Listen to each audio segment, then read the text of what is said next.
NASA भी कांप गया जब अंतरिक्ष में दिखे श्री विष्णु। दोस्तों, लगभग कुछ साल पहले नासा ने ब्रह्मांड की एक ऐसी तस्वीर निकाली जिसे देखकर नासा के साथ साथ इस दुनिया का हर मनुष्य चौंक गया। सवाल ये उठता है कि आखिर उस तस्वीर की सच्चाई क्या थी और किस तरह से वो वेदों पुराणों से जुड़ा हुआ है। सबसे पहले आपको भगवान श्री कृष्ण और भगवान श्री विष्णु के बारे में तो वो बातें जान लेनी चाहिए जो कि आपको जानना बहुत जरूरी है। आप में से बहुत कम ही लोग ये जानते होंगे। साथियों, इस बातों का जुड़ाव नासा को मिली उस चौंकाने वाली तस्वीर से भी है। भगवान श्री कृष्ण ने गीता में एक वाक्य कहा था कि इस दुनिया के हर जीव में मैं हूँ, कण कण में मेरा ही वास है, जीवों की आत्मा की जीव आत्मा में हूँ। कल भी मैं था, आज भी मैं हूँ और कल भी मैं ही रहूंगा। इस दुनिया के आरंभ में मैं हूँ, इस दुनिया के मध्य में भी मैं हूँ और इस दुनिया के अंत में भी मैं ही रहूंगा। वहीं दूसरी तरफ अगर हम वेदों और ग्रंथों पर नजर डालें तो पता चलता है कि भगवान विष्णु को 3 श्रेणियों में बांटा गया है। पहले है महाविष्णु।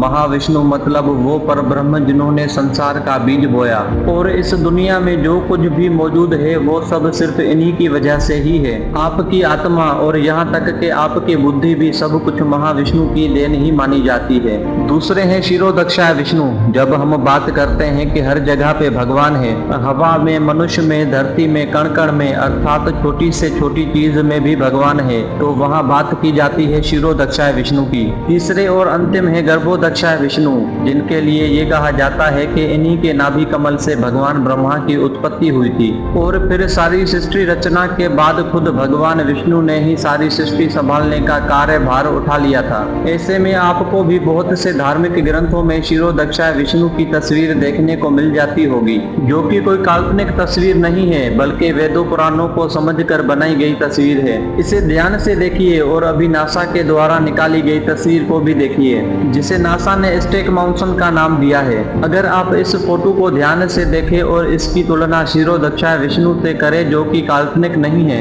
तो आप पाएंगे कि नासा की तस्वीर बहुत हद तक भगवान विष्णु के इस रूप से मिलती जुलती है। इतना ही नहीं, इसके बाद फिर से 2 महीने बाद नासा के टेलीस्कोप के द्वारा एक दूसरी तस्वीर खींची गई जिसे हैंड ऑफ गॉड का नाम दिया गया है। इसे भी ध्यान से देखने पर आपको लगेगा कि किसी भगवान का हाथ सामने है। जब ये वाली तस्वीर नासा के द्वारा लोगों के बीच में आई तो लोग चौंकने लगे और दोनों ही फोटो को भगवान से जोड़ते हुए बड़ी तेजी से सोशल मीडिया पर वायरल करने लगे।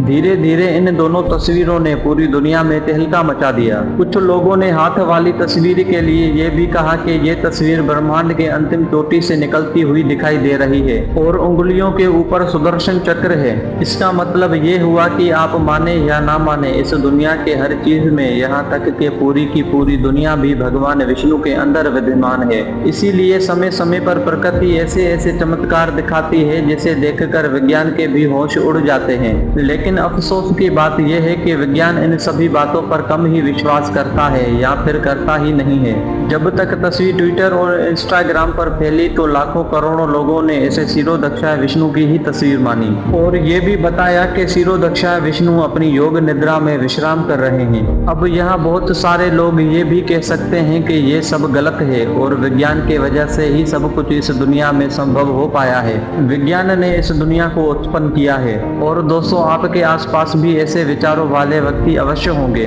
और विज्ञान भी इसे साबित करने के लिए बिग बैंग की थ्योरी सामने रख देता है, जिसके मुताबिक ये कहा गया है कि इस ब्रह्मांड की उत्पत्ति बड़े से गोले के विस्फोट से हुई है। तो अब यहाँ सवाल ये उठता है कि वो बड़ा सा गोला आया तो आया कहाँ से, और साथ ही हर जीव की मृत्यु क्यों हो जाती है और क्यों नहीं विज्ञान मरे हुए लोगों को जिंदा कर पाया। ऐसे बहुत से सवाल है जिससे विज्ञान भी पल्ला झाड़ता है और इसीलिए कहा जाता है कि जहाँ पर विज्ञान की सोच खत्म होती है वहीं से वेदों पुराणों में लिखी गई बातें शुरू होती हैं। ऐसी बहुत सी चीजें हैं जिसे विज्ञान अब समझ पाया है, लेकिन वेदों पुराणों में वे बातें कब की समाप्त हो चुकी हैं। पौराणिक काल की बात करें तो उस समय दुनिया इतनी उन्नत थी कि अपनी ही शक्तियों की मदद से ईश्वर को देखा जा सकता था और समझा भी जा सकता था, जिसे विज्ञान के लिए सोचना भी संभव नहीं है और यहाँ तक पहुँचने की तो बात ही दूर है। विज्ञान से जुड़े कई ऐसे लोग हैं जो ऐसी सकारात्मक शक्तियों पर विश्वास तो करते हैं लेकिन पूरी दुनिया के सामने इसे जाहिर नहीं करते हैं। दोस्तों, इस बारे में आपके क्या विचार हैं, हमें कमेंट करके जरूर बताएं। आज की इस वीडियो कथा विद राजकुमार में बस इतना ही। देखते रहिए मेरे साथ एक नई कहानी, इसलिए चैनल को सब्सक्राइब कर दें।